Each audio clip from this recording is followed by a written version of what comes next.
The Outline of History, being a plain history of life and mankind by H.G. Wells, revised and brought up to the end of the Second World War by Raymond Postgate, with maps and plans by J.F. Horban, Volume 1, Book 4, Chapter 20, The Greeks and the Persians.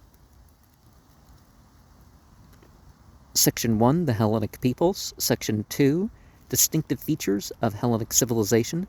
Section 3, Monarchy, Aristocracy, and Democracy in Greece. Section 4, The Kingdom of Lydia. Section 5, The Rise of the Persians in the East. Section 6, The Story of Croesus. Section 7, Darius invades Russia. Section 8, The Battle of Marathon. Section 9, Thermopylae and Salamis. Section 10, Plataea and Mycale. Here we have distribution of the Hellenic races. Well, I would say the Greco-Roman Turkic are all the same race. Section 1. The Greeks appear in the dim light before the dawn of history, say 1500 BCE.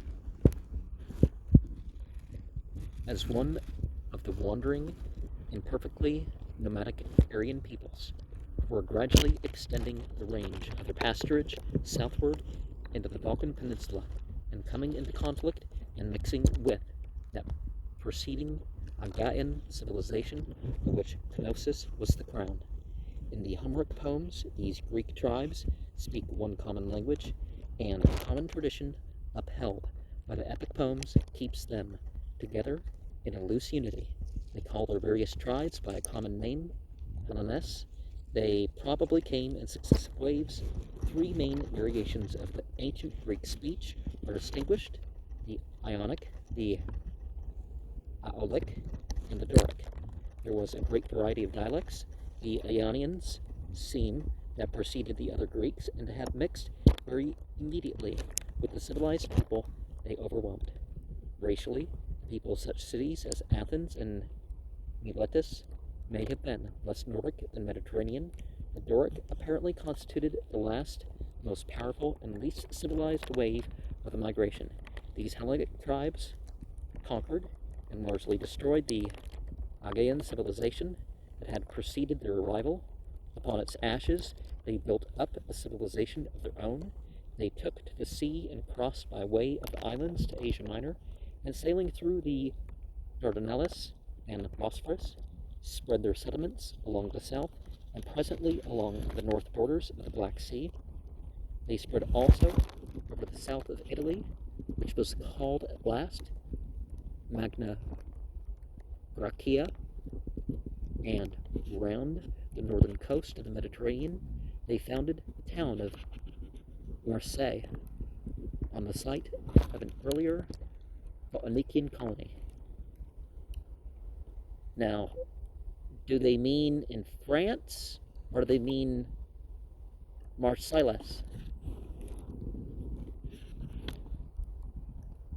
Began settlements in Sicily, in rivalry with the Carthaginians as early as 735 BCE. In the rear of the Greeks proper came the kindred Macedonians and Thracians. On their left wing, the Phrygians crossed by the Bosphorus into Asia Minor. We find all this distribution of the Greeks affected before the beginnings of written history by the 7th century BCE. That is to say, by the time of the Babylonian captivity of the Jews, and Judaism didn't exist at that time, important note to remember. The landmarks of the ancient world, of the pre-Hellenic civilization in Europe, have been obliterated. Tiryns and Knossos are important sites. Mycenae and Troy survive in legend. The great cities of this new Greek world are Athens, Sparta, the capital of Lacedaemon, Corinth, Thebes, Samos, Miletus. The world our grandfathers called ancient Greece had arisen on the forgotten ruins of a still more ancient Greece, in many ways as civilized and artistic, of which today we are only beginning to learn through the labors of the excavator. But the newer ancient Greece, of which we are now telling, still lives vividly in the imaginations and institutions of men because it spoke a beautiful and most expressive Aryan tongue akin to our own, and because it had taken over the Mediterranean alphabet and perfected it by the addition of vowels, so that reading and writing were now easy arts to learn and practice, and great numbers of people could master them and make a record for later ages. Section 2. And we have an early Greek sea fight from painted vase about 550 BCE, so right before something you could call Judaism. Now, this Greek civilization that we find growing up in South Italy and Greece and Asia Minor in the 7th century BCE is a civilization differing in many important respects from the two great civilized systems whose growths we have already traced, that of the Nile and that of the two rivers of Mesopotamia. These civilizations grew through long ages where they were found. They grew slowly about a temple life out of a primitive agriculture. Priest kings and god kings consolidated such early city states into empires, but the barbaric Greek herdsmen raiders came southward into a world whose civilization was already an old story. Shipping and agriculture, walled cities and writing were already there. The Greeks did not grow a civilization of their own. They wrecked one and put another together upon and out of the ruins. To this we must ascribe the fact that there is no temple state stage, no stage of priest kings in the Greek record.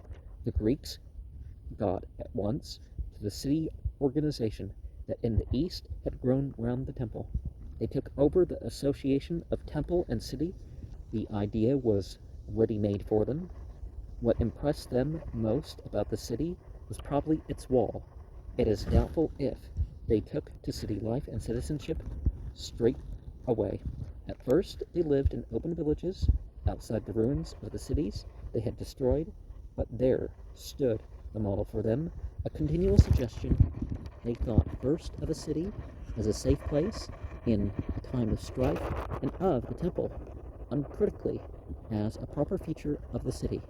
They came into this inheritance of a previous civilization with the ideas and traditions of the woodlands still strong in their minds. The heroic social system of the Iliad took possession of the land and adapted itself to the new conditions. As history goes on, the Greeks became more religious and superstitious as the faiths of the conquered welled up from below. We have already said that the social structure of the primitive Aryans was a two-class system of nobles and commoners, the classes not very sharply marked off from each other and led into warfare by a king who was simply the head of one of the noble families. Primus inter pares, a leader among his equals.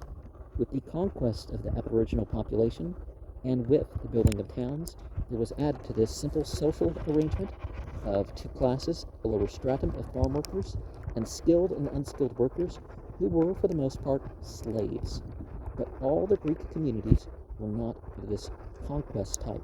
Some were refugee cities representing smashed communities, and in these aboriginal substratum would be missing.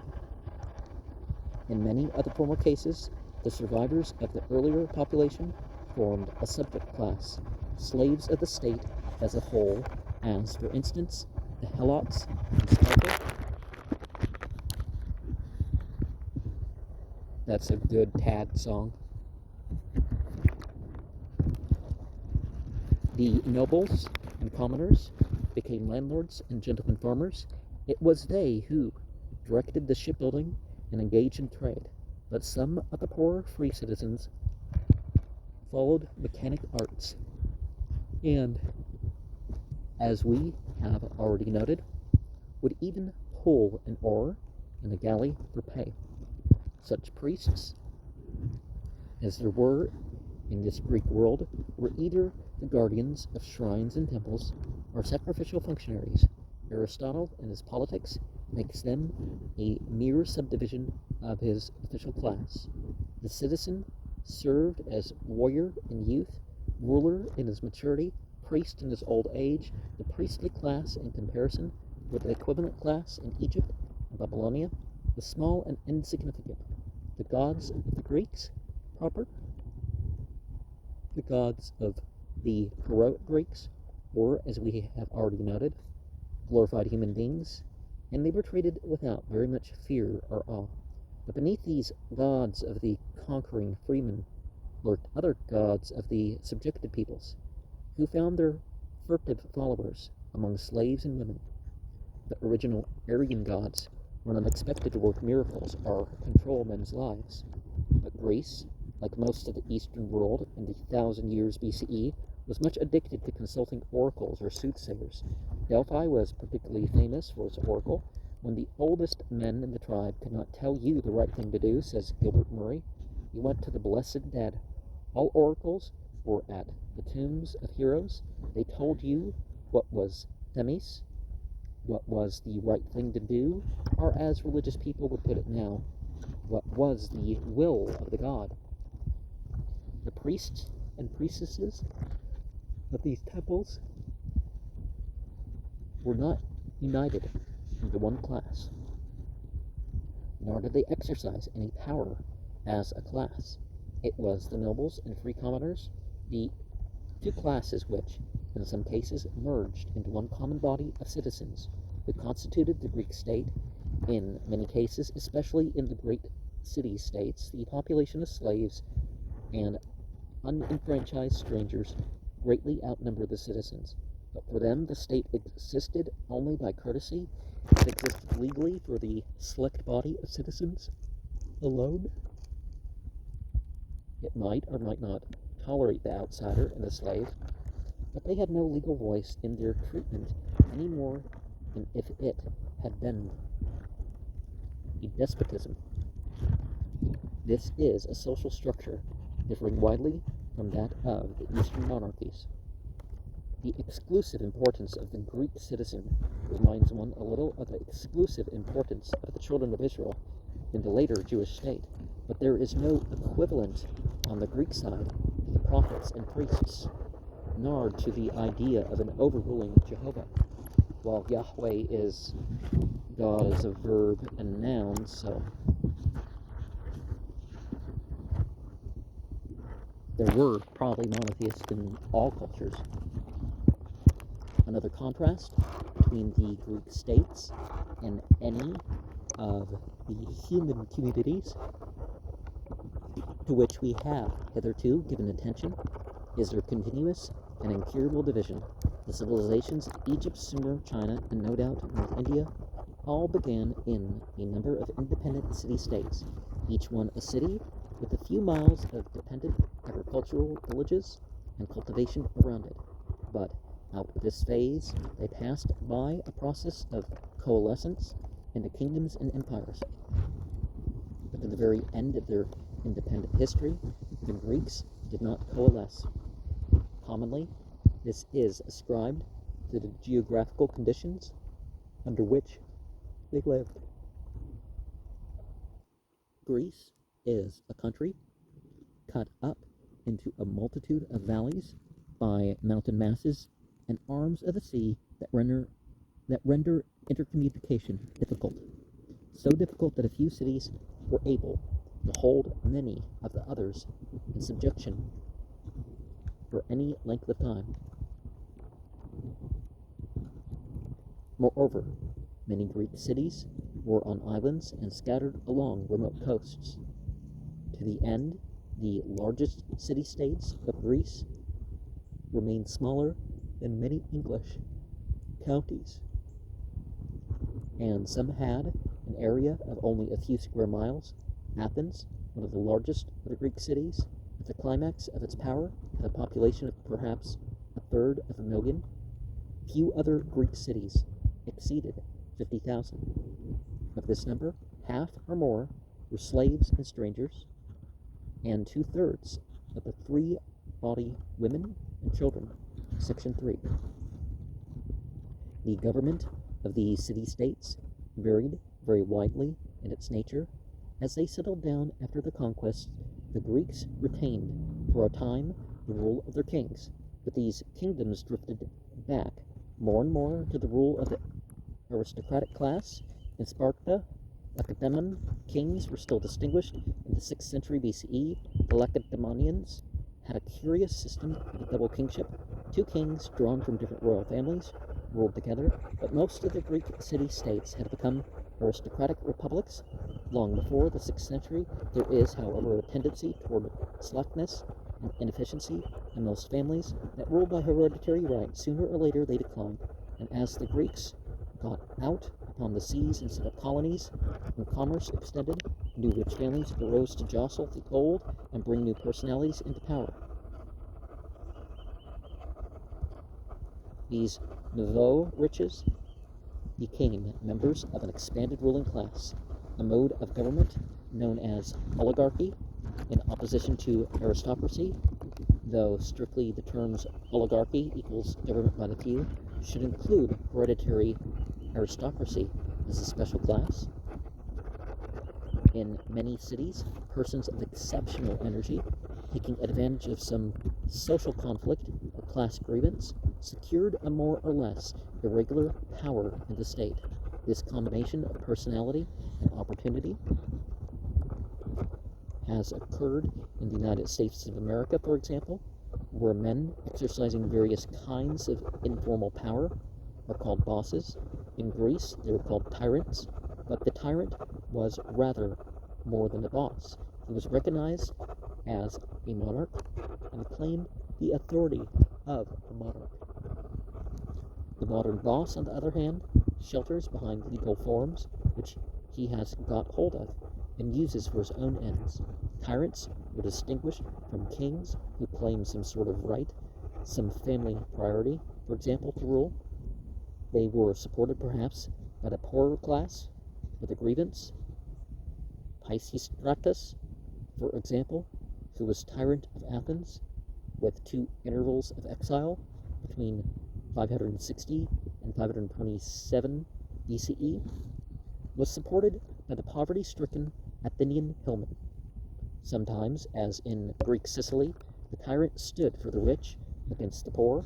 When later on the Persians began to subjugate the Greek cities of Asia Minor, they set up pro-Persian tyrants.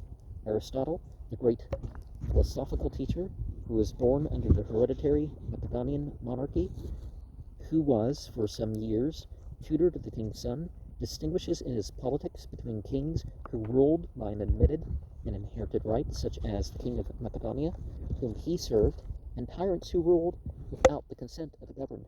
As a matter of fact, it is hard to conceive of a tyrant ruling without the consent of many, and the active participation of a substantial number of his subjects, and the devotion and unselfishness of your true kings has been known to rouse resentment and questioning. Aristotle was also able to say that while the king ruled for the good of the state, the tyrant ruled for his own good. Upon this point, as in his ability to regard slavery as a natural thing and to consider women unfit for freedom and political rights, Aristotle was in harmony with the trend of events about him. And living the spiritual life, for example, is not the same thing as just being with the trends. Nor is intellectual superiority.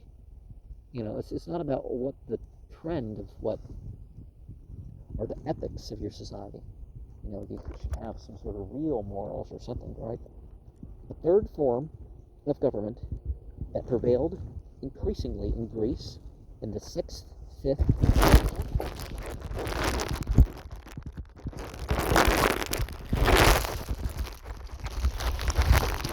was known as democracy. As the modern world nowadays is constantly talking of democracy, but most people still don't know what it means. And as the modern idea of democracy is something widely different from the democracy of the Greek city-states, it will be well to be very explicit upon the meaning of democracy in Greece. Democracy, then, was government by the commonality, the demos. It was government by the whole body of the citizens, by the many as distinguished from the few, but let the modern reader mark the word citizen. The slave was excluded, the freedman was excluded, the stranger, even the Greek born in the city, whose father had come 8 or 10 miles from the city beyond the headland, was excluded. The earlier democracies, but not all, demanded a property qualification from the citizen, and property in those days was land. This was subsequently relaxed. The modern reader will grasp that here was something very different from modern democracy. At the end of the 5th century BCE, this property qualification had been abolished in Athens, for example. Pericles, the great Athenian statesman, of whom we shall have more to tell later, had established a law, 451 BCE, restricting citizenship to those who could establish Athenian descent on both sides. Thus, in the Greek democracies, quite as much in the oligarchies, the citizens formed a close corporation, ruling sometimes, as in the case of Athens, in its great days, a big population of slaves and outlanders. So we have rowers in an Athenian worship about 400 BCE, according to a fragment of a relief found on the Acropolis. A modern politician used to the entirely new and different idea that democracy in its perfected form means that every adult man and woman shall have a voice in the government, would, if suddenly spirited back to the extremist Greek democracy, regard it as a kind of oligarchy. The only real difference between a Greek oligarchy and a Greek democracy was that in the former, the poorer and less important citizens had no voice in the government, and in the latter, every citizen had. Aristotle, in his Politics, portrays very clearly the practical outcome of this difference. Taxation set lightly on the rich in the oligarchies. The democracies, on the other hand, taxed the rich and generally paid in impecunious citizens a maintenance allowance and special fees. In Athens, fees were paid to citizens even for attending the General Assembly, but the generality of people outside the happy order of citizens worked and did what they were told. And if one desired the protection of the law, one sought a citizen to plead for one, for only the citizen had any standing in the law courts. The modern idea that anyone in the state should be a citizen would have shocked the privileged democrats of Athens profoundly. One obvious result of this monopolization of the state by the class of citizens was that the patriotism of these privileged people took an intense and narrow form. They would form alliances but never coalesce with other city-states that would have obliterated every advantage by which they lived. The narrow geographical limits of these Greek states added to the intensity of their feeling. A man's love for his country was reinforced by his love for his native town, his religion, and his home, for these were all one. Of course, the slaves did not share in these feelings, and in the oligarchic states, very often the excluded class got over its dislike of foreigners in its greater dislike of the class at home, which oppressed it. But in the main, patriotism in the Greek was a personal passion of an inspiring and dangerous intensity. Like rejected love, it was apt to turn into something very like hatred. The Greek exile resembled the French or Russian émigré in being ready to treat his beloved country pretty roughly in order to save her from the devils in human form who had taken possession of her and turned him out. In the 5th century BCE, Athens formed a system of relationships with a number of other Greek city-states. which is often spoken of by historians as the Athenian Empire, but all the other city-states retained their own governments. One new fact added by the Athenian Empire was the complete and effective suppression of piracy. Another was the institution of a sort of international law.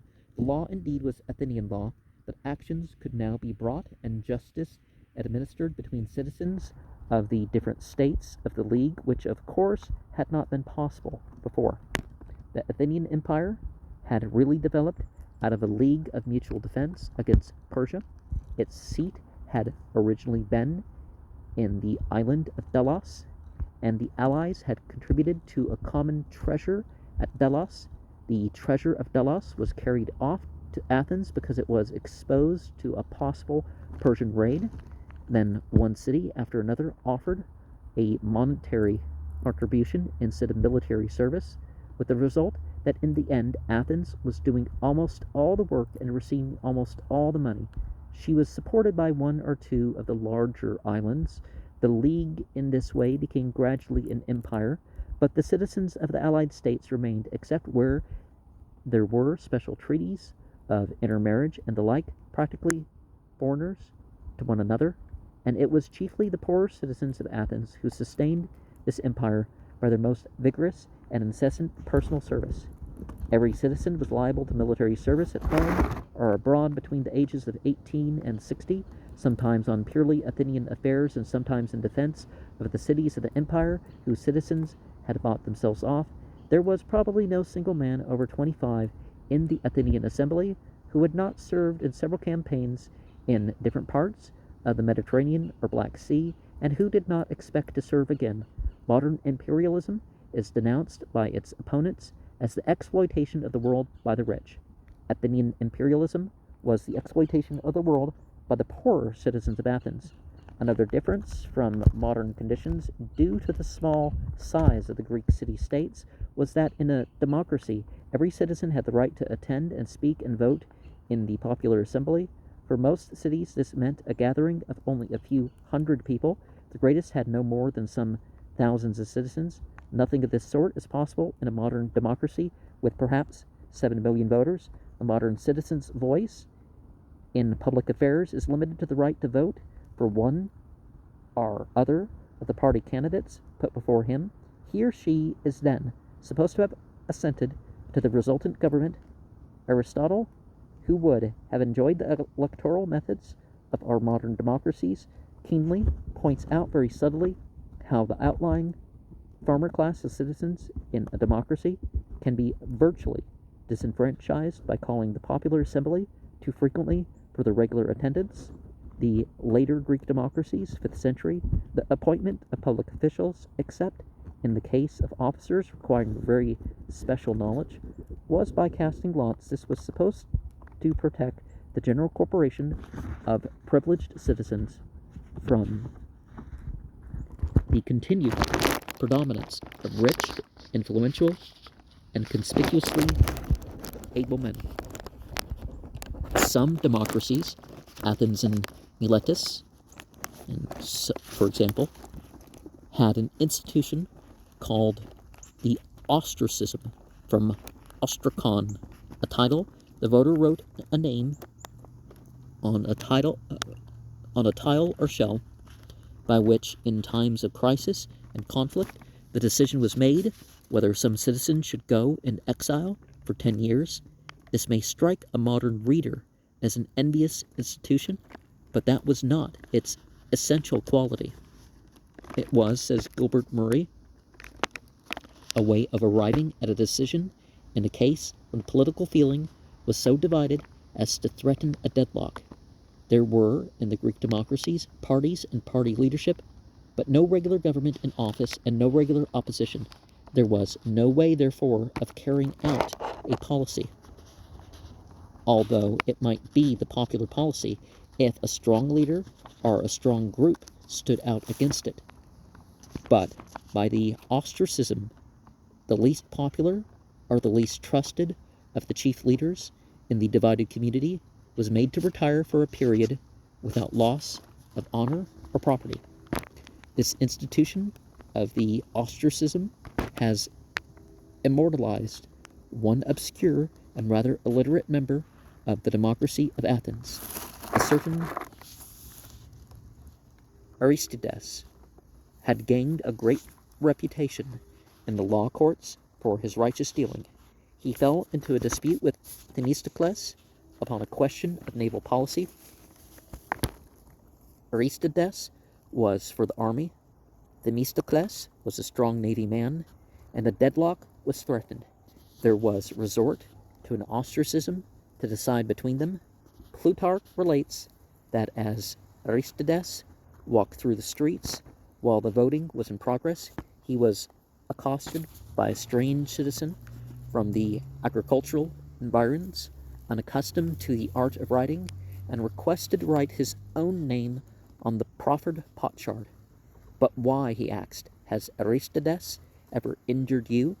No, said the citizen, no, never have I set eyes on him, but oh, I am so bored by hearing him called Aristides the Just. Whereupon, says Plutarch, without further parley, Aristides wrote as the man desired.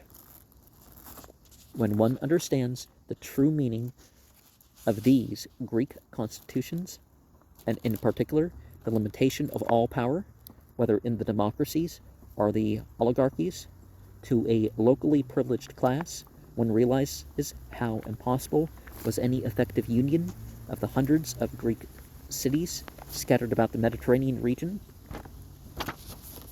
or even of any effective cooperation between them for a common end. Each city was in the hands of a few or a few hundred men, to whom its separateness meant everything that was worth having in life. Only conquest from the outside could unite the Greeks, and until Greece was conquered, they had no political unity. When at last they were conquered so completely that their unity ceased to be of any importance even to themselves. It was a unity of subjugation. Yet there was always a certain tradition of unity between all the Greeks based on a common language and script, on the common possession of the heroic epics, and on the continuous intercourse that the maritime position of the states made possible. And in addition, there were certain religious bonds of the unifying kind, certain shrines, the shrines of the god Apollo in the island of Delos and at Delphi, for example, were sustained not by single states, but by leagues of states, or amphiktyones, league of neighbors, which, in such instances as the Delphic amphiktyonie, became very widely reaching unions, and I don't have Greek characters for some of these things, at least not with me.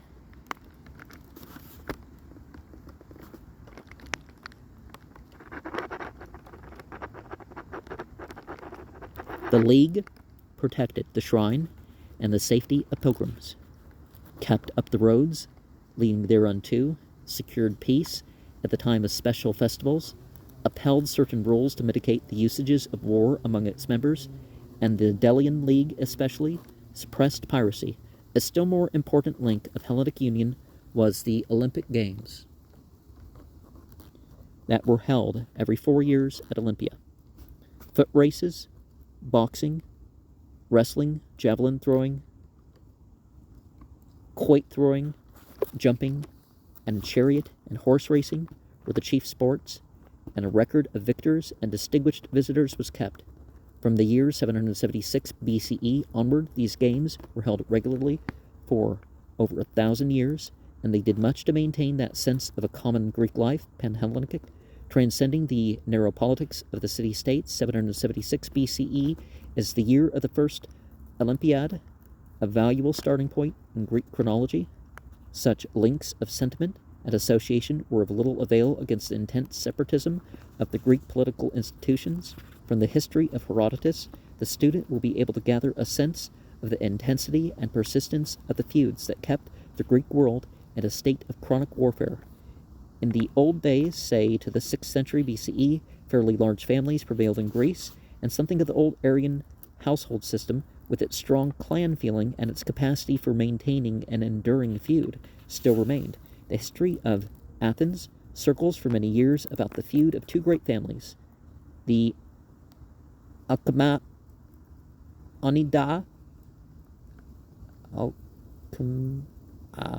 Onida, and the Pisistratida, the latter equally an aristocratic family, but founding its power on the support of the poorer class of the populace and the exploitation of their grievances. Later on, in the 6th and 5th centuries, a limitation of births and a shrinkage of families to 2 or 3 members, a process of Aristotle notes without perceiving its cause, led to the disappearance of the old aristocratic clans, and the latter wars were due rather to trade disputes and grievances caused and stirred up by individual adventurers than to family vendettas.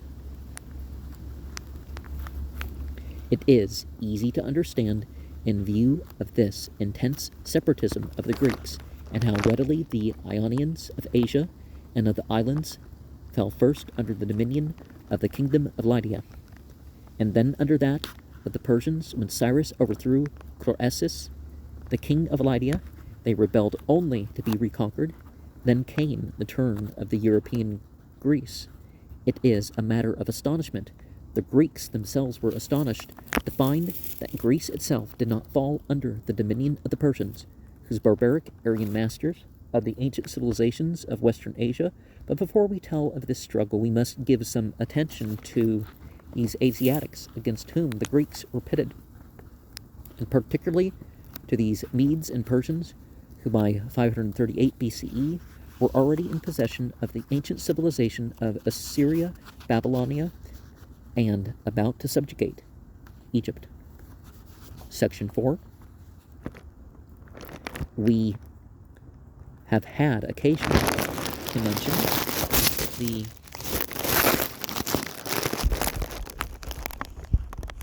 kingdom of Lydia, and it may be well to give a short note here upon the Lydians before proceeding with our story. The original population of the larger part of Asia Minor may perhaps have been akin to the original population of Greece and Crete. If so, it was of Mediterranean race, or it may have been another branch of those still more generalized and fundamental Darkish people from whom arose the Mediterranean race to the west and the Dravidians to the east. Remains of the same sort of art that distinguishes Knossos and Mykenæ are to be found scattered over Asia Minor, but just as the Nordic Greeks poured southward in Greece to conquer and mix with the Aborigines, so did other and kindred Nordic tribes pour over the Bosphorus into Asia Minor. Over some areas, these Aryan peoples prevailed altogether, and they became the bulk of the inhabitants and retained the Aryan speech. Such were the Phrygians, a people whose language was almost as close to that of the Greeks as the Macedonian, but over other areas the Aryans did not so prevail. In Lydia, the original race and their language held their own. The Lydians were a non-Aryan people, speaking a non-Aryan speech, of which, at present time, only a few words are known. Their capital city was Sardis. Their religion was also non-Aryan. They worshipped a great mother goddess. The Phrygians also, though retaining their Greek-like language, became infected with mysterious religion, and much of the mystical religion was secret, ceremonial, that pervaded Athens at a latter date was Phrygian, when not Thracian in origin.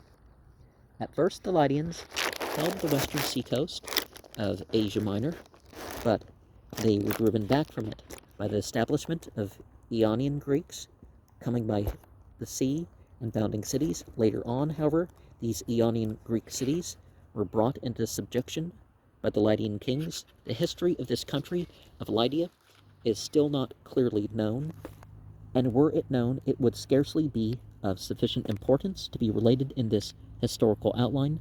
But in the 8th century BCE, one monarch named Gyges became noteworthy. The country, under his rule, was subjected to another Aryan invasion. Certain nomadic tribes called the Cimmerians came pouring across Asia Minor, and they were driven back with difficulty by Gyges and his son and grandson. Sardis was twice taken and burnt by these barbarians, and it is on record that Gyges paid tribute to Sardanapalus, which serves to link him up with our general ideas of the history of Assyria, Israel, and Egypt. Remember, the modern state of Israel didn't exist when they wrote this book. Later, Gyges rebelled against Assyria and sent troops to help Psammetichus I to liberate Egypt from its brief servitude to the Assyrians. It was Aliatus, the grandson of Gyges, who made Lydia into a considerable power. He reigned for 7 years, and he reduced most of the Ionian cities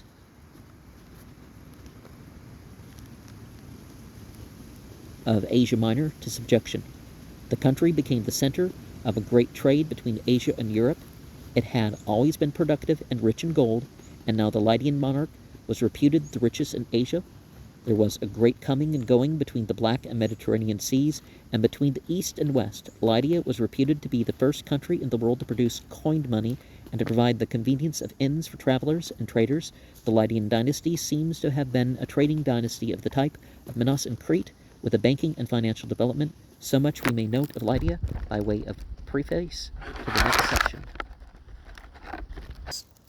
Section 5, we have a map showing the relation of the Median and the Babylonian empires, also known as the Chaldean, from the biblical reference of them performing the Kushti. Well, I mean, that's hinted in the language. Cheste, from Kushti.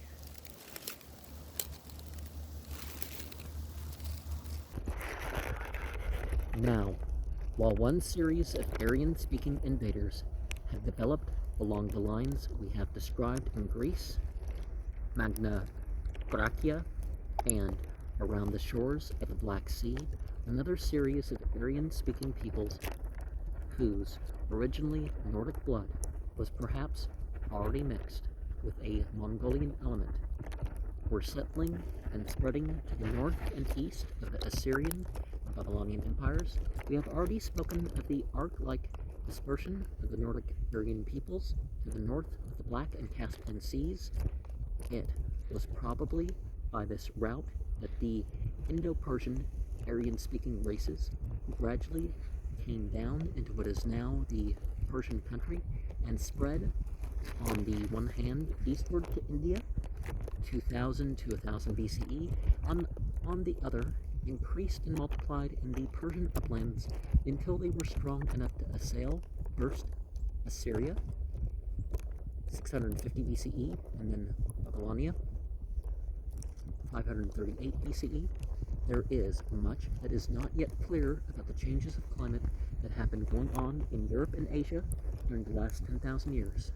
The ice of the last glacial age receded gradually and gave way to a long period of steppe or prairie-like conditions over the Great Plain of Europe about 12,000 or 10,000 years ago.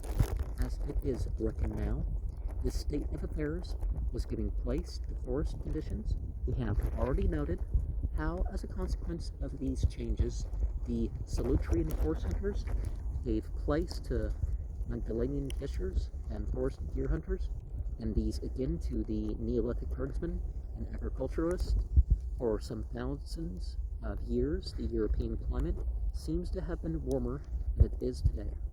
A great sea spread from the coast of the Balkan Peninsula far into Central Asia and extended northward into central Russia, and the shrinkage of that sea and the consequent hardening of the climate of South Russia and Central Asia were going on contemporaneously With the development of the first civilizations in the river valleys, many facts seem to point to a more genial climate in Europe and Western Asia, and still more strongly to a greater luxuriance of plant and animal life.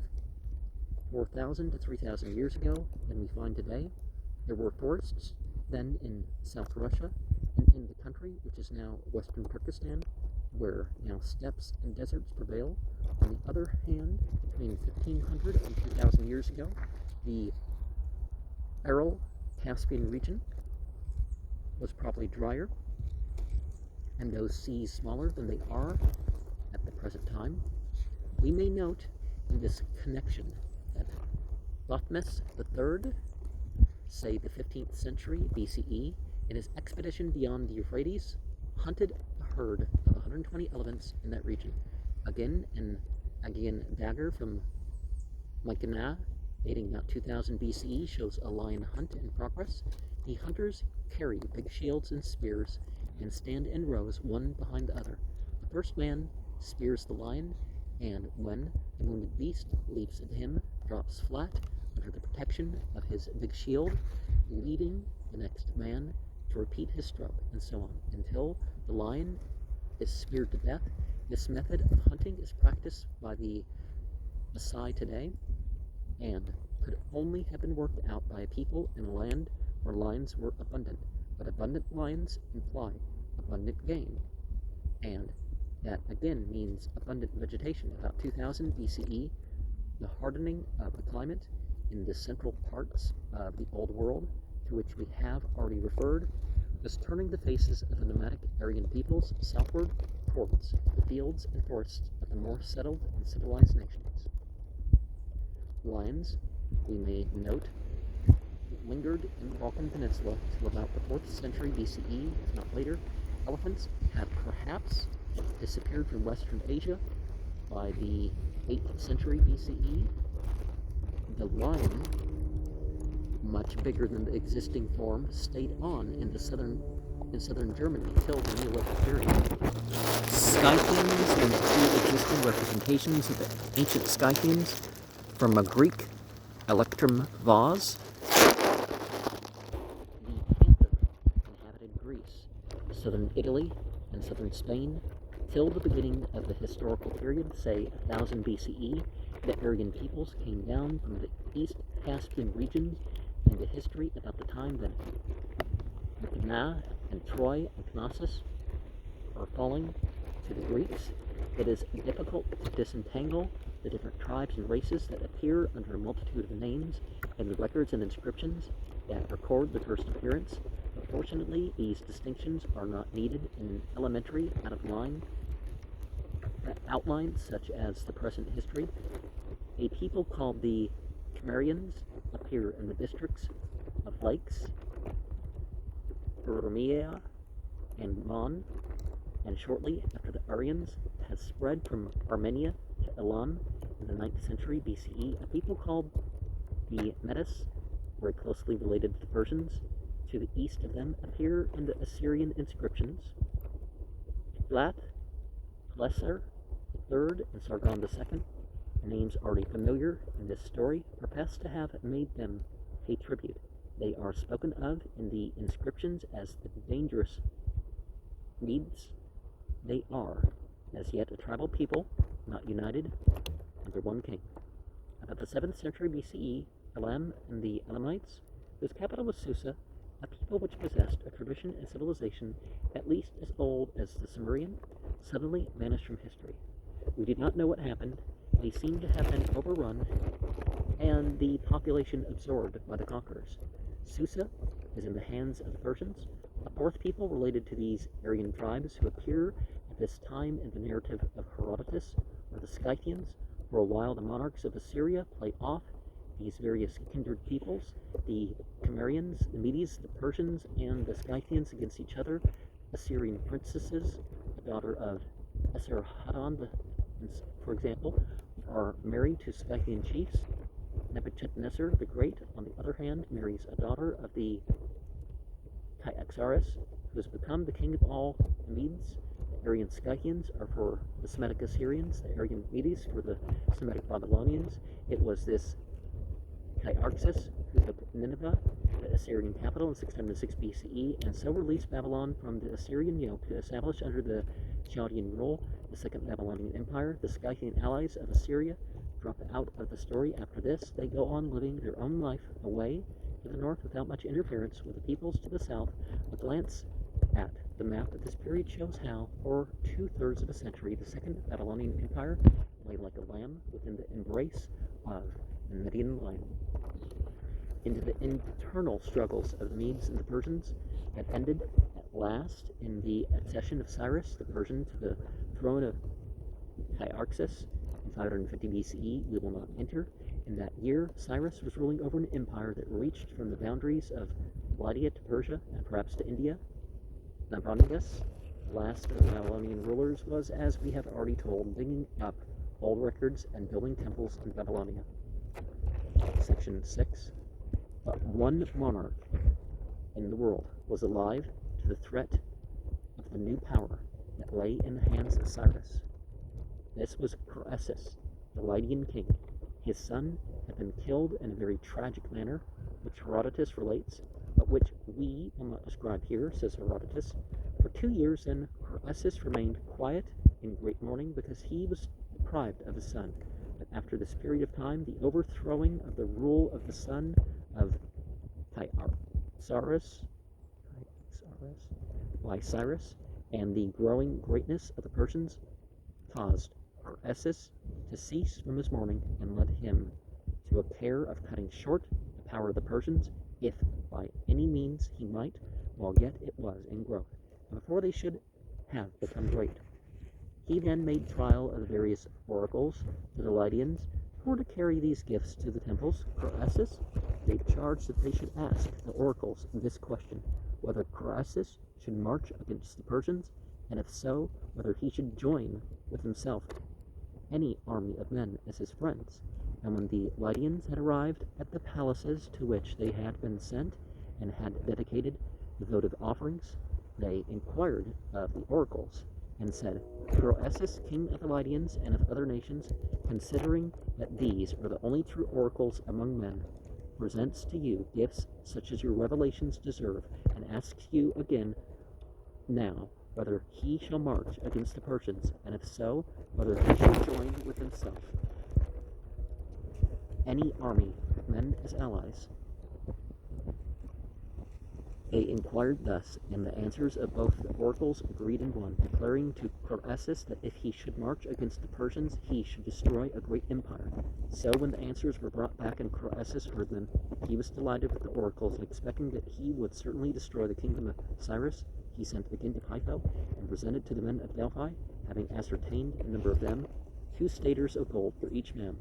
And in return for this, the Delphians gave to Croesus and to the Lydians precedence in consulting the oracle, and freedom from all payments, and the right to front seats at the games. With this privilege also for all time, any one of them who wished should be allowed to become a citizen of Delphi. So Croesus made a defensive alliance both with the Ecbatonians and the Egyptians, and Herodotus continues, while Croesus was preparing to march against the Persians. One of the Lydians, who even bore this time, was thought to be a wise man, but in consequence of this opinion got a very great name for wisdom among the Lydians, advised Croesus as follows: O king, thou art preparing to march against men who wear breeches of leather, and the rest of the clothing is of leather also, and they eat food not such as they desire, but such as they can obtain, dwelling in a land which is rugged, and no river, and make no use of wine or water, and no figs have they for dessert, nor any other good thing. On the one hand, if thou shalt overcome them, what wilt thou take away from them, seeing they have nothing? And on the other hand, if thou shalt be overcome, consider how many good things thou wilt lose. For once, having tasted our good things, they will cling to them fast, and it will not be possible to drive them away.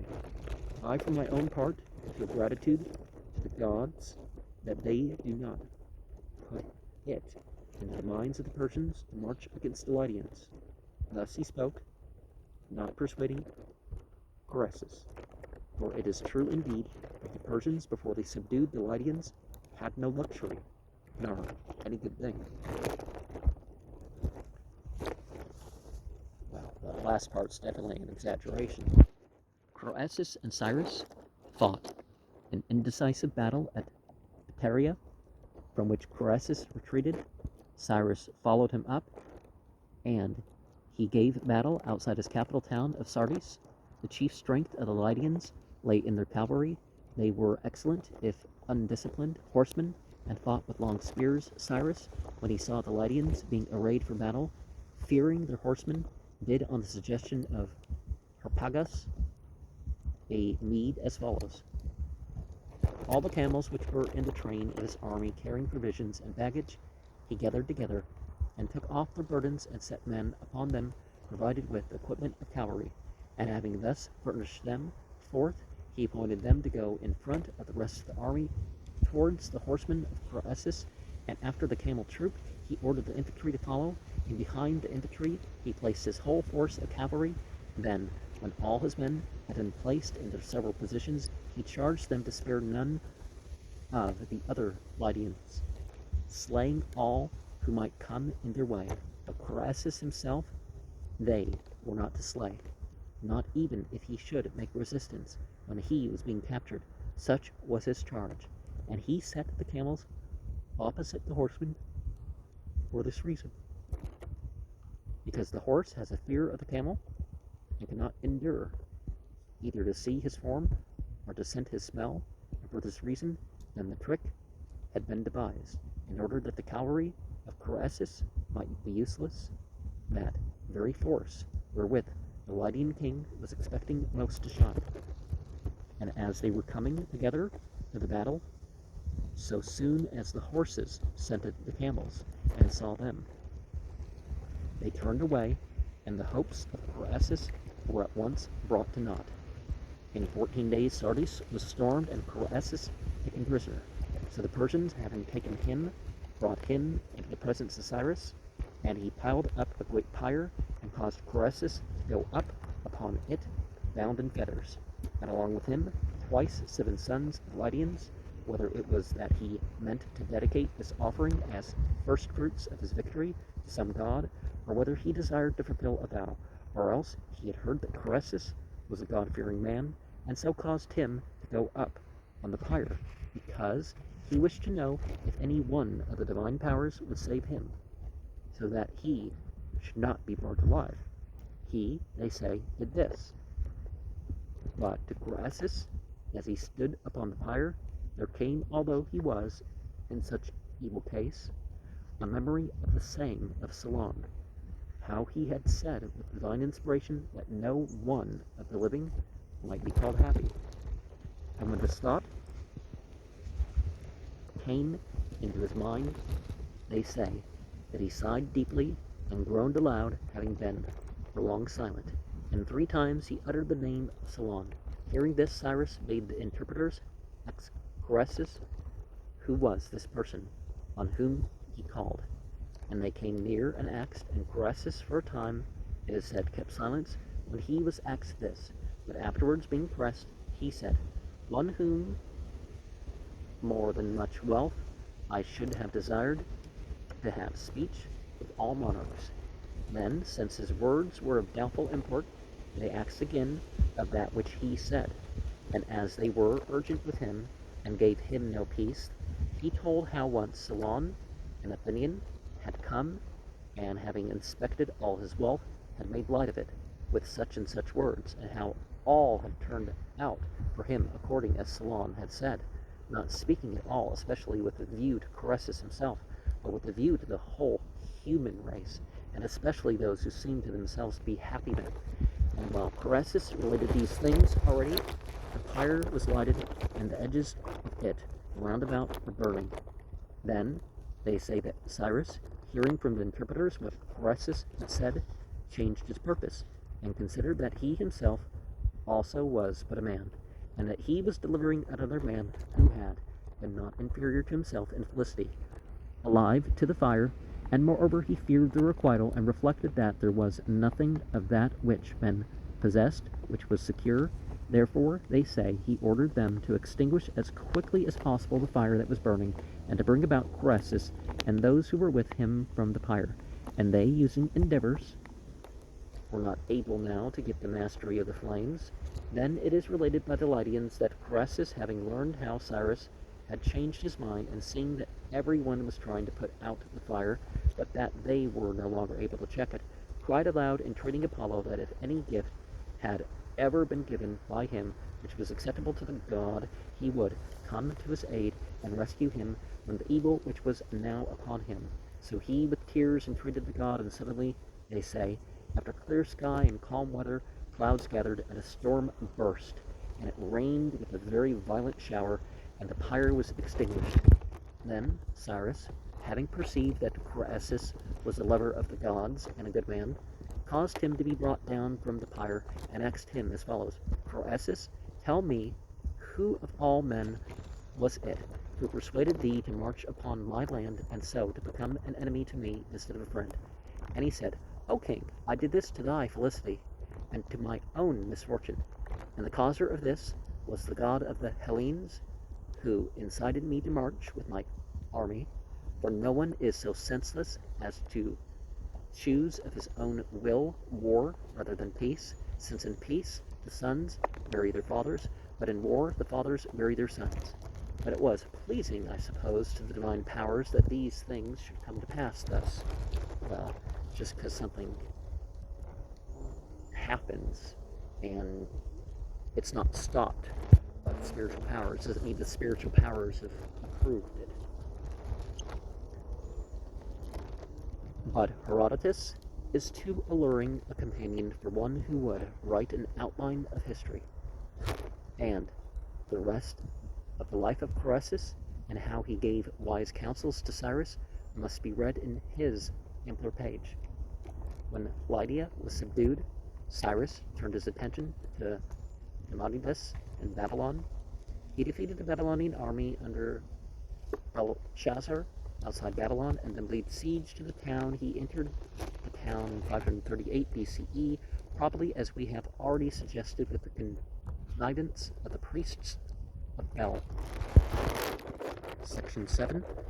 Cyrus was succeeded by his son, Cambyses, who took an army into Egypt. 529 BCE, there was a battle in the Delta in which Greek mercenaries fought on both sides. Herodotus declares that he saw the bones of the slain still lying on the field 50 or 60 years later, and comments on the comparative thinness of the Persian skulls. Herodotus never relaxed from anti-Persian propaganda. After this battle, Cambyses took Memphis and most of Egypt. In Egypt, we are told, Cambyses went mad. He took great liberties with the Egyptian temples and remained at Memphis, opening ancient tombs and examining the dead bodies. He had already murdered both Croesus, ex-king of Lydia, and his own brother Smerdis before coming to Egypt, and he died in Syria on the way back to Susa of an accidental wound, leaving no heirs to succeed him. He was presently succeeded by Darius the Mede in 521 BCE, the son of Hystaspes, one of the chief counselors of Cyrus. The empire of Darius I was larger than any one of the preceding empires whose growth we have traced. It included all Asia Minor and Syria, that is to say, the ancient Lydian and Hittite empires, all the old Assyrian and Babylonian empires, Egypt, the Caucasus and Caspian regions, Media, Persia, and it extended, perhaps, into India, to the Indus. The nomadic Arabians, alone of all the peoples of what is nowadays called the Near East, did not pay tribute to the satraps, provincial governors of Darius. The organization of this great empire seems to have been on a much higher level of efficiency than any of its precursors. Great arterial roads joined province to province, and there was a system of royal posts. At stated intervals, post horses stood always ready to carry the government messenger, or the traveler, if he had a government permit, on to the next stage of his journey. The Hittites seem to have had paved high roads running across their country much earlier than this, but this is the first organization of posts we know of. Apart from the imperial right of way and the payment of tribute, the local governments possessed a very considerable amount of local freedom. They were restrained from internecine conflict, which was all for their own good, and at first the Greek cities of the mainland of Asia paid the tribute and shared in this Persian peace. Darius was first incited to attack the Greeks in Europe by a homesick Greek physician at his court, who wanted at any cost to be back in Greece. Darius had already made plans for an expedition into Europe, aiming not at Greece, but to the northward of Greece, across the Bosphorus and Danube. He wanted to strike at South Russia, which he believed to be the home country of the Scythian nomads who threatened him on his northern and northeastern frontiers. But he lent an attentive ear to the tempter and sent agents into Greece. This great expedition of Darius opens out our view in this history. It lifts a curtain upon the Balkan country behind Greece, about which we have said nothing hereto. It carries us to and over the Danube. The nucleus of his army marched from Susa, gathering up contingents as they made their way to the Bosphorus. Here Greek allies, Ionian Greeks from Asia, had made a bridge of boats, and the army crossed over while the Greek allies sailed on in their ships to the Danube, and 2 days' sail up from its mouth landed to make another floating bridge. Meanwhile, Darius and his host advanced along the coast of what is now Bulgaria, but which was then called Thrace. They crossed the Danube and prepared to give battle to the Scythian army and take the cities of the Scythians. But the Scythians had no cities, and they evaded the battle, and the war degenerated into a tedious and hopeless pursuit of more mobile enemies. Wells were stopped up and pastures destroyed by the nomads. The Scythian horsemen hung upon the skirts of the great army, which consisted mostly of foot soldiers, picking off stragglers and preventing foraging, and they did their best to persuade the Ionian Greeks, who had made and were guarding the bridge across the Danube, to break up the bridge and so ensure the destruction of Darius. So long as Darius continued to advance, however, the loyalty of his Greek allies remained unshaken. The privation, fatigue, and sickness hindered and crippled the Persian army. Darius lost many stragglers and consumed his supplies, and at last the melancholy conviction dawned upon him that a retreat across the Danube was necessary to save him from complete exhaustion and defeat. In order to get a start in his retreat, he sacrificed his sick and wounded. He had these men informed that he was about to attack the Scythians at nightfall, and under this pretense stole out of the camp with the pick of his troops and made off southward, leaving the campfires burning and the usual noises and movements of the camp behind him. Next day the men left, and the camp realized the trick the monarch had played upon them and surrendered themselves to the mercy of the Scythians. But Darius had got his start, and was able to reach the bridge of boats before his pursuers came upon him. They were more mobile than his troops, but they missed their quarry in the darkness. At the river, the retreating Persians were brought to an extremity of fear, where they found the bridge partly broken down and its northern end destroyed. At this point, the voice echoes down the centuries to us. We see a group of dismayed Persians standing about the great king upon the bank of the streaming river. We see the masses of halted troops, hungry and war-torn. A trail of battered transport stretches away toward the horizon, upon which at any time the advance guards of the pursuers may appear. There is not much noise in spite of the multitude, but rather an inquiring silence. Standing out like a pier on the further side of the great stream are the remains of the bridge of boats, an enigma. We cannot discern whether there are men over there or not. The shipping of the Ionian Greeks seems still to be drawn up on the further shore, but it is all very far away. We see here the empire of Darius, tribute-paying countries at its greatest extent. The length of the Great Road from Sardis to Susa across Armenia would be over 1,600 miles. Principal mountain barriers shaded. The Arabs, says Herodotus, 397, paid Darius a tribute of 1,000 talents of frankincense. The Caspian and Aral seas were probably less extensive. Now there was with Darius an Egyptian who had a voice louder than that of any other man on earth. And this man Darius ordered to take his stand upon the bank of the Ester, Danube, and to call Histiaeus of Miletus. This worthy, a day is to come, as we shall presently tell, when his decapitated head will be sent to Darius at Susa, appears approaching slowly across the waters in a boat. There is a parley, and we gather that it is all right. The explanation Histiaeus has to make is a complicated one. Some Scythians have been and have gone again. Scouts perhaps these were. It would seem there had been a discussion between the Scythians and the Greeks. The Scythians wanted the bridge broken down. They would then, they said, undertake to finish up the Persian army and make an end of Darius and his empire, and the Ionian Greeks of Asia could then free their cities again. Miltiades, the Athenian, was for accepting this proposal, but Histiaeus had been more subtle. He would prefer, he said, to see the Persians completely destroyed before definitely abandoning their cause.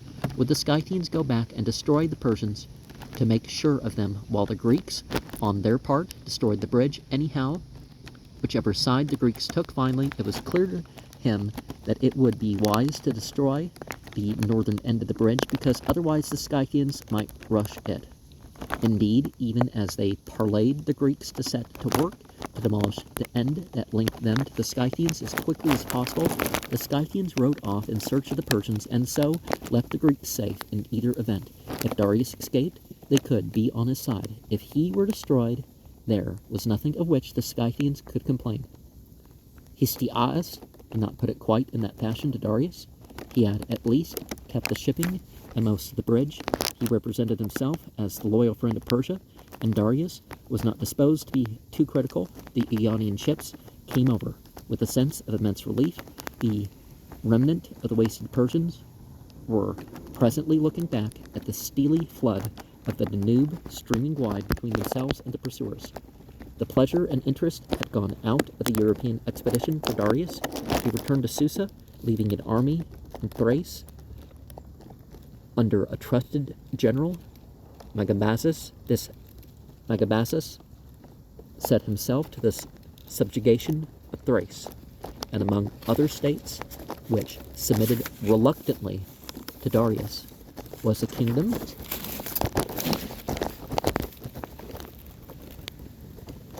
of Macedonia, a country inhabited by a people so closely allied to the Greeks that one of its princes had already been allowed to compete and take a prize in the Olympian Games.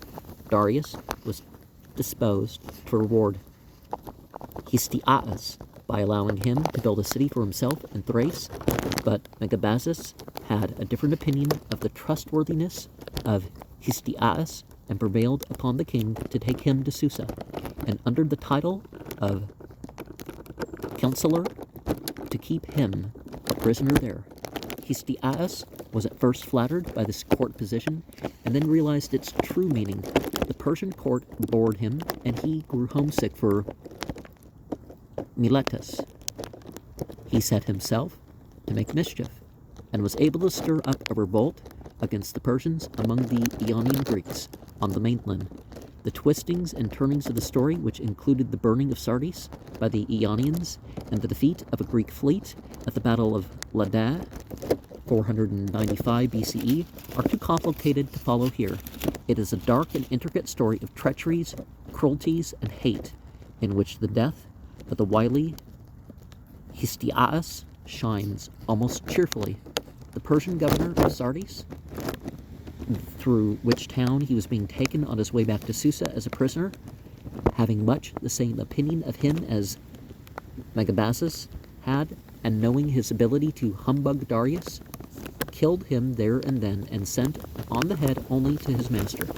Cyprus and the Greek islands were dragged into this context that Histiaeus had stirred up, and at last Athens. Darius realized the error he had made in turning to the right and not to the left when he had crossed the Bosphorus, and he now set himself to the conquest of all Greece.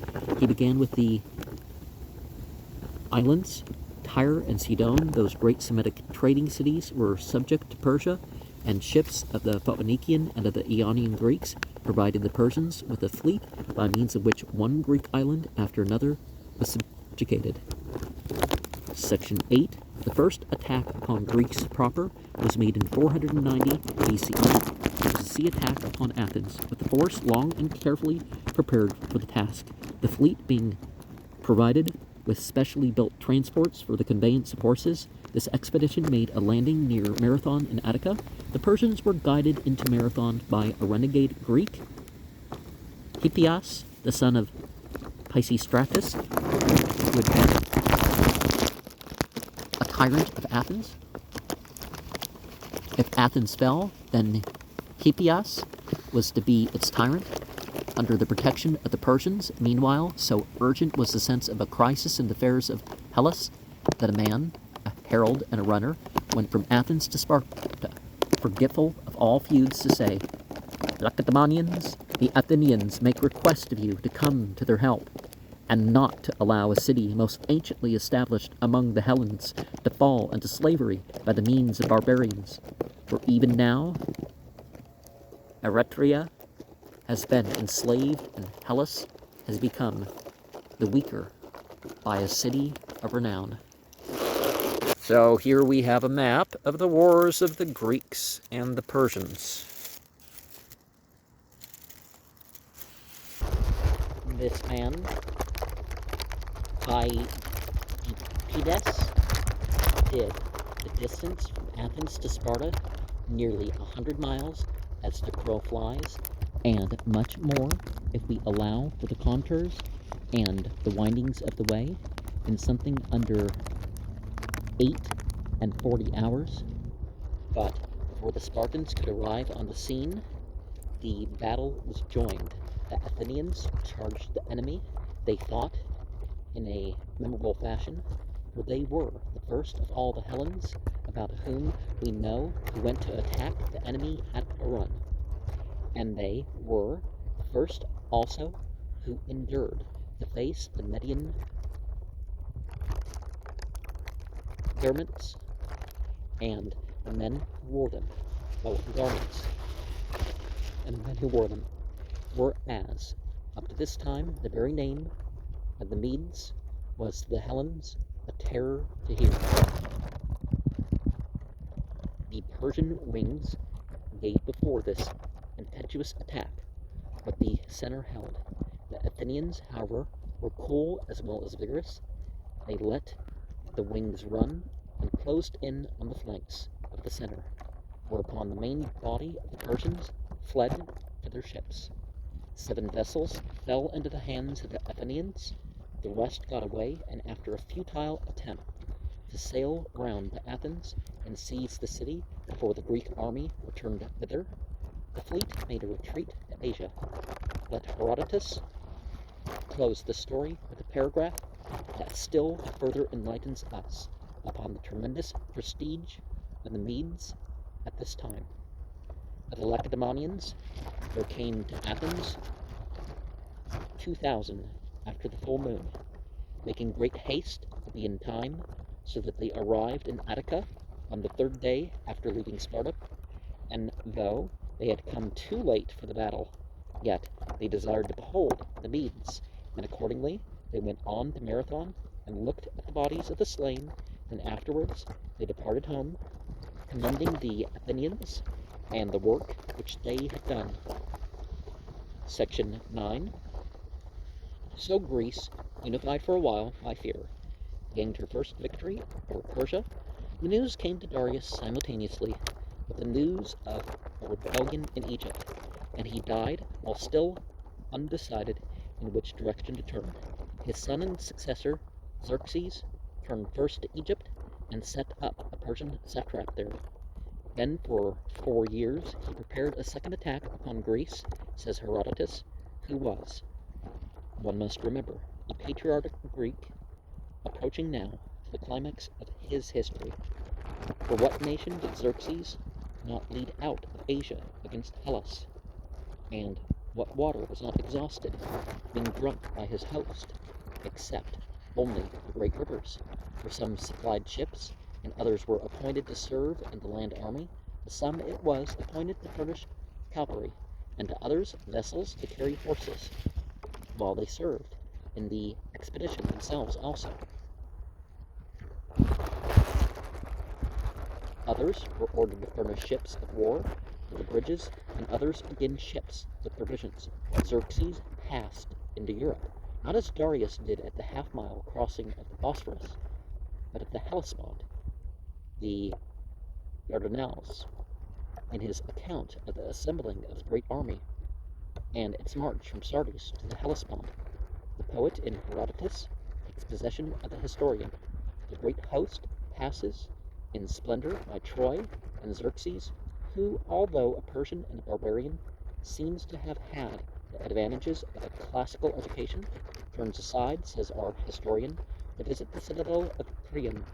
The Hellespont was bridged at Abydos, and upon a hill was set a marble throne, from which Xerxes surveyed the whole array of his forces, and seeing all the Hellespont covered over with the ships, and all the shores and the plains of Abydos full of men, and Xerxes pronounced himself a happy man. And after that he fell to weeping. Artabanus, his uncle, therefore perceiving him, the same who at first boldly declared his opinion, advising Xerxes not to march against Hellas, this man, I say, having observed that Xerxes wept, acted as follows: O king, how far different from one another are the things which thou hast done now, and a short while before now. For having pronounced thyself a happy man, thou art now shedding tears. He said, Yea, for after I had reckoned up, it came into my mind to feel pity at the thought, how brief was the whole life of man, seeing that of these multitudes, not one will be alive when 100 years have gone by. This may not be exact history, but it is great poetry. It is as splendid as anything in the Dynasts. The Persian fleet, coasting from headland to headland, accompanied this land multitude during its march southward. In a violent storm did the fleet great damage, and 400 ships were lost, including much corn transported. At first the unified Hellenes marched out to meet the invaders at the Vale of Tempe near Mount Olympus, but afterwards retreated through Sicily, and chose at last to wait the advancing Persians at a place called Thermopylae, where at this time 2400 years have altered these things greatly. There was a great cliff on the landward side, and the sea to the east, with a tract scarcely wide enough for a chariot between. The great advantage to the Greeks of this position at Thermopylae was that it prevented the use of either cavalry or chariots, and narrowed the battle front so as to minimize their numerical inequality.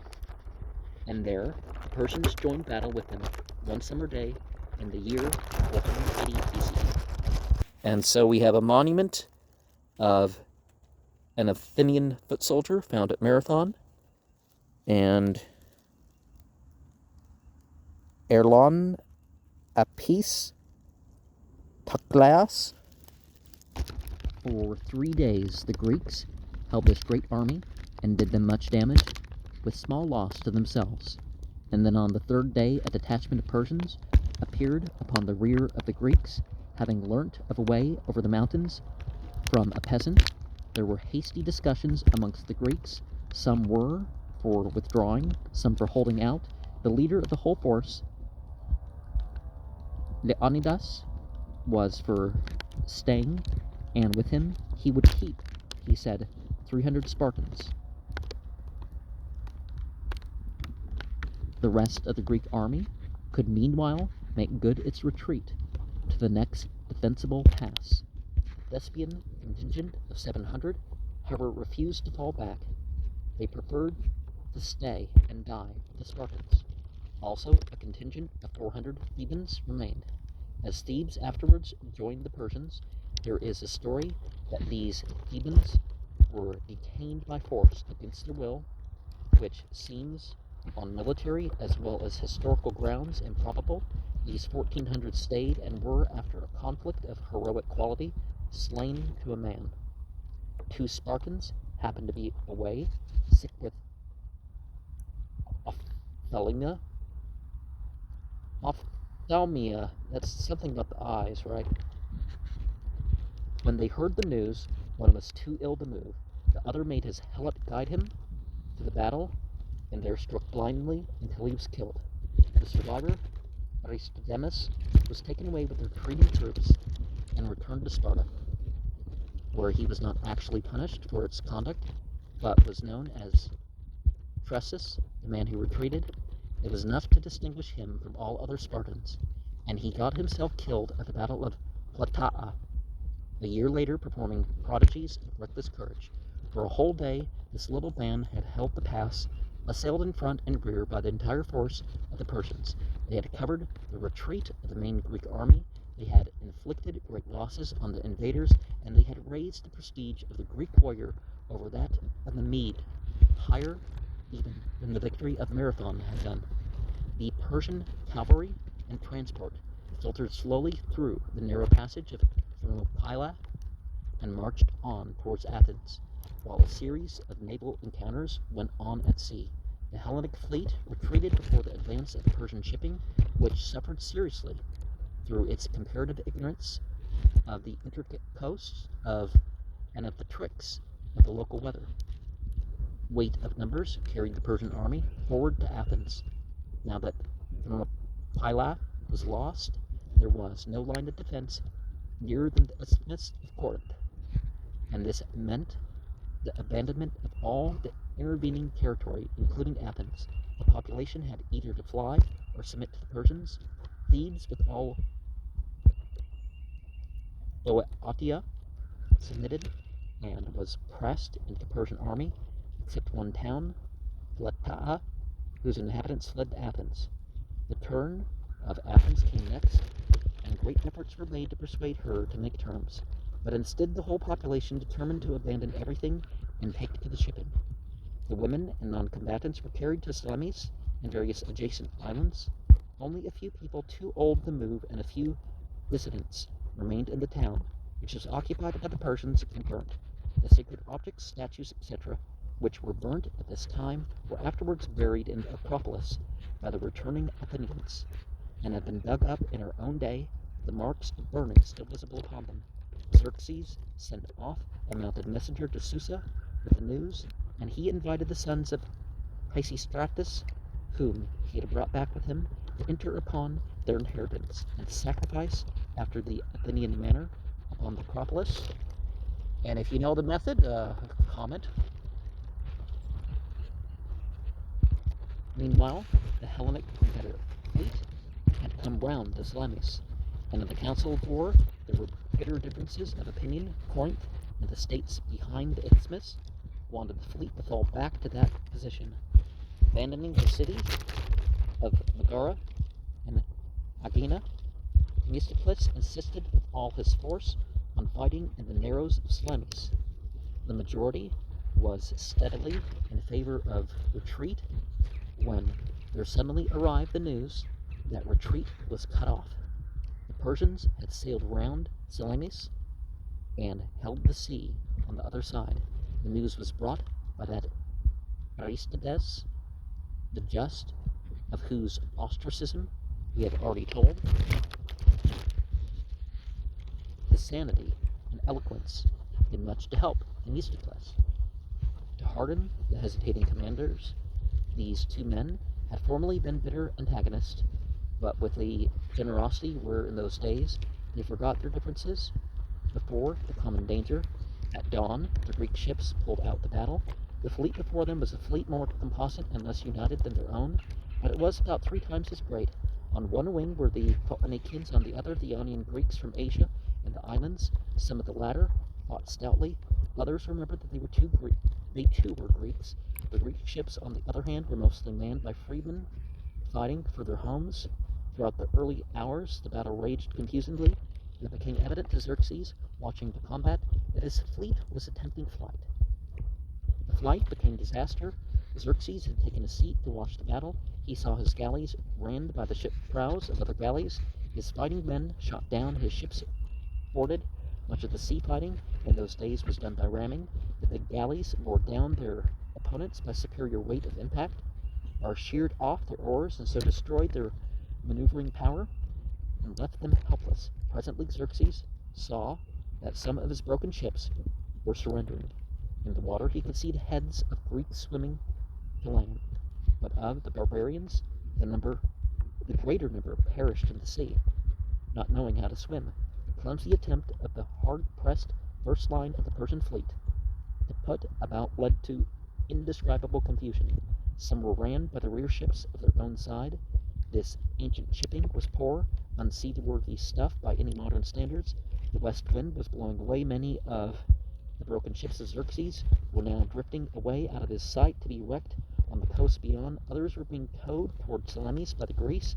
Others, less injured and still in fighting trim, were making for the beaches close beneath him that would bring them under the protection of his army.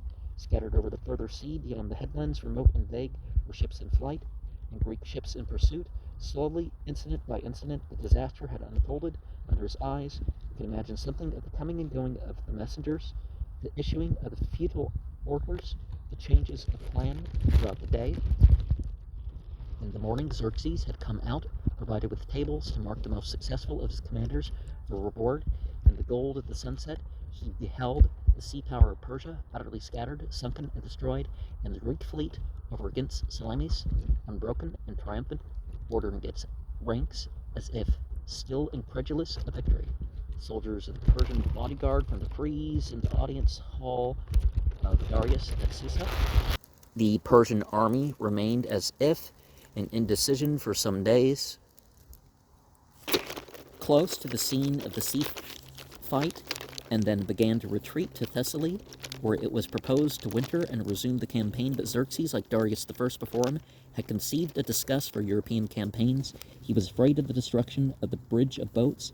With part of the army, he went on to the Hellespont, leaving the main force in Thessaly under a general Mardonius. Of his own retreat, the historian relates, whithersoever they came on the march, and to whatever nation, they seized the crops of that people and used them for provisions.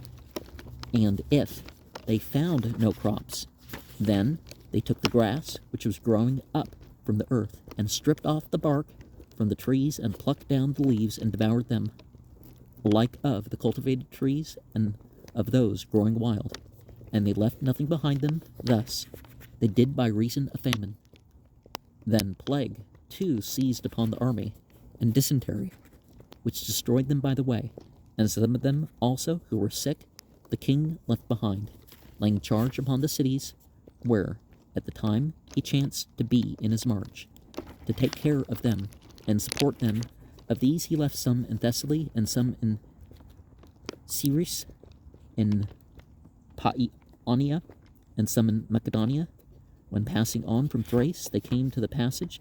They crossed over the Hellespont in haste to Abydos by means of the ships, where they did not find the floating bridges still stretched across, but broken up by a storm. While staying there for a time, they had distributed to them an allowance of food, more abundant than they had by the way, and from satisfying their hunger without restraint, and also from the changes of water, there died many of those in the army who had remained safe. Till then, the rest arrived with Xerxes at Sardis. And we have an interesting map there, the world according to Herodotus. I have a reprint of that Ancient Maps of the Sea Kings book, and, I can't share those interesting maps, can I? So let's finish this chapter with section 10. The rest of the Persian army remained in Thessaly under the command of Mardonius, and for a year he maintained an aggressive campaign against the Greeks. Finally, he was defeated and killed in a pitched battle at Plataea, 479 BCE. And on the same day, the Persian fleet and a land army met with joint disaster under the shadow of Mount Makala on the Asiatic mainland between Ephesus and Miletus. Persian ships, being in fear of the Greeks, had been drawn up on shore and a wall built about them. But the Greeks disembarked and stormed this enclosure. They then sailed to the Hellespont to destroy what was left of the bridge of boats, so that later the Persian fugitives retreating from Plataea had to cross by shipping the Bosphorus, and did so with difficulty. Encouraged by these disasters and the imperial power, this is Herodotus, the Ionian cities in Asia began for a second time to revolt against the Persians. With this, the ninth book of the history of Herodotus comes to an end. He was born about 484 BCE, so that at the time of the Battle of Plataea, he was a child of 5 years old. Much of the substance of his story was gathered by him from actors in and eyewitnesses of the great events he relates. The war still dragged on for a long time. The Greeks supported a rebellion against Persian rule in Egypt and tried unsuccessfully to take Cyprus. It did not end until 449 BCE. Then the Greek coast of Asia Minor and the Greek cities in the Black Sea remained generally free, but Cyprus and Egypt continued. Under Persian rule, Herodotus, who had been born a Persian subject in the Ionian city of Halicarnassus, was 35 years old by that time, and he must have taken an early opportunity after this peace of visiting Babylon and Persia. He probably went to Athens with his history ready to recite. About 438 BCE, the idea of a great union of Greece for aggression against Persia was not altogether strange to Herodotus. Some of his readers suspect him of writing to enforce it. It was certainly in the air at that time. He describes Aristagoras, the son-in-law of Histiaeus, as showing the Spartans a tablet of bronze on which was engraved a map of the whole earth with all the seas and rivers. He makes Aristagoras say, "These barbarians are not valiant in fight. You, on the other hand, have now attained to the utmost skill in war. They fight with bows and arrows and a short spear. They go into battle wearing trousers and having caps on their heads. You have perfected your weapons and discipline. They are easily to be conquered. Not all the other nations of the world have what they possess: gold, silver, bronze, embroidered garments, beasts, and slaves. All this you might have for yourselves, if you so desired." It was 100 years before these suggestions bore fruit. Xerxes was murdered in his palace about 465 BCE, and thereafter Persia made no further attempts at conquest in Europe. We have no such knowledge of the things that were happening in the empire of the great king as we have of the occurrences of the little states of central Greece. Greece had suddenly begun to produce literature and put itself upon record as no other nation had ever done thereto. After 479 BCE, Plataea, the spirit, seems to have gone out of the government of the Medes and the Persians. The empire of the great king enters upon a period of decay, and Artaxerxes, a second Xerxes, a second Darius, pass across the stage. There are rebellions in Egypt and Syria. The Medes rebel. A second Artaxerxes and a second Cyrus, his brother, fight for the throne. This history is even as the history of Babylonia, Assyria, and Egypt in the older times. It is autocracy, reverting to its normal state of palace crime, blood-stained magnificence, and moral squalor. But the last-named struggle produced a Greek masterpiece. For the second Cyrus collected an army of Greek mercenaries and marched in Babylonia, and was there killed at the moment of victory over Artaxerxes II. Thereupon, the 10,000 Greeks, left with no one to employ them, made a retreat to the coast again in 401 BCE, and this retreat was immortalized in a book, one of the first of personal war books, the Anabasis, by their leader, Xenophon. Murders, revolts, chastisements, disasters, cunning alliances, and base betrayals, and no Herodotus to record them. Such is the texture of Persian history, and Artaxerxes III, covered with blood, flourishes dimly for a time. Artaxerxes III is said to have been murdered by Bagoas, who places Arses the youngest of the king's sons, on the throne, only to slay him in turn when he seemed to be contemplating independent action. So it goes on, Athens prospering for a time after the Persian repulse was smitten by the plague, in which Pericles, its greatest ruler, died, 429 BCE. But as a noteworthy fact, amidst these confusions, the 10,000 of Xenophon were scattering now among the Greek cities, repeating from their own experience the declaration of Aristagoras that the Persian Empire was a rich confusion which it would be very easy for resolute men to conquer. And I think that might be the biggest chapter in the book. I haven't double checked.